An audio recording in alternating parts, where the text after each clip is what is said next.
New Mexico, the land of enchantment, with a rich history that is out of this world. For decades, the mystery and phenomena, two of them together now, of unidentified flying objects linger over the state. 3, 2, 3, 2. And that is the case even to this day, with more recent encounters like the one you just saw captured by our CBS 4 photographer just north of Las Cruces last month. The most famous UFO case is the Roswell crash, where there was a recovery of debris that some believe came from a flying saucer. We spoke with Dennis Balthazar, who has studied the incident for more than 30 years and is a researcher for the Roswell Museum. He says he's interviewed 600 witnesses to get to the bottom of what really crashed in Roswell. At night during a thunderstorm, he heard a sound louder than thunder, an explosion of some kind. He went out the next morning on horseback to check his sheep, look at his windmills for damage, and came upon a debris field. Pieces of something scattered 3/4 of a mile long by several hundred yards wide. Balthazar says the rancher that witnessed the crash knew what weather balloons looked like, which means he would be able to identify one if he saw one. But he didn't know what this was. So he loaded some up in a pickup, came to town, talked to Sheriff Wilcox. The sheriff didn't know what it was either. He gave the sheriff some of the debris. The sheriff had 2 little daughters in 1947. The next day, the military was at the sheriff's office, took the debris, told the little daughters, if your mom and dad ever talk about this, you'll never see them again. So threats were real. Based on his research, Balthazar tells us the rancher and the sheriff contacted Major Jesse Marcel, a top intelligence officer of the atomic bomb group that was stationed in Roswell. Major Marcel, the top intelligence officer, was forced to pose with a weather balloon. We have pictures of him in the museum. The expression on his face tells you he doesn't want to be in them pictures. Balthazar says the weather balloon story has changed and has not stayed consistent over the years. 47, we have a weather balloon. 94, we have a mogul balloon. 2021, we have a deflated balloon. That's 75 years of balloon story. And I tell people at lectures, you know what the first initial of balloon and story are. It's BS. Balthazar says it does not matter to him if it turns out that what crashed in Roswell were not aliens.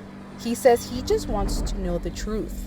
The information I've gathered from first-hand witnesses tells me it was not from here. And I just need to know where was it from, and then I'll go about my business. Another well-known and well-documented UFO sighting in U.S. history involves a Socorro, New Mexico police officer.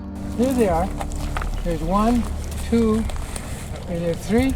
In April of 1964, Lonnie Zamora reported he saw an egg-shaped craft land in an arroyo south of Socorro during a traffic stop.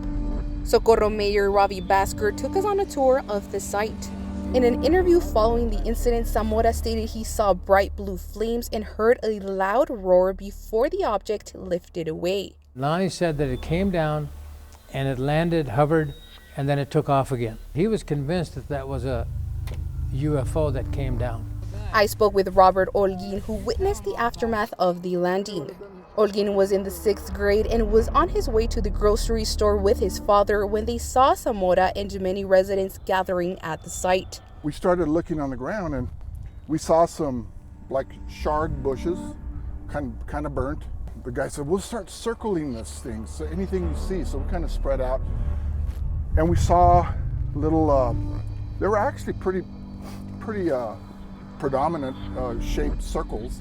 Almost looked as if it was like the tripod that you have there, where something would sit, because there was 3 in a circle. Ever since that day, Olguin says he always makes sure to be extra observant.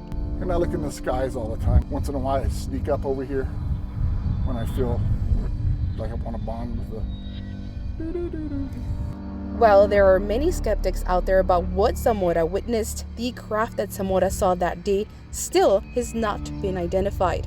But there haven't been anything that's been as quantified and as persistent as Lonnie's. Because, you know, people do cite things and things like that, but then people come out and say, oh no, that's not what it was, this is what it was. What Lonnie saw has never been disproven. Both incidents happened decades ago, and Balthazar says his time to find answers is running out. While these UFO incidents may leave us with uncertainties, Balthazar hopes the truth will someday be revealed. The bottom line for Roswell is something happened 75 years ago, 65 miles northwest of here, that's still covered up today. Karin Sanchez, CBS 4 at 10.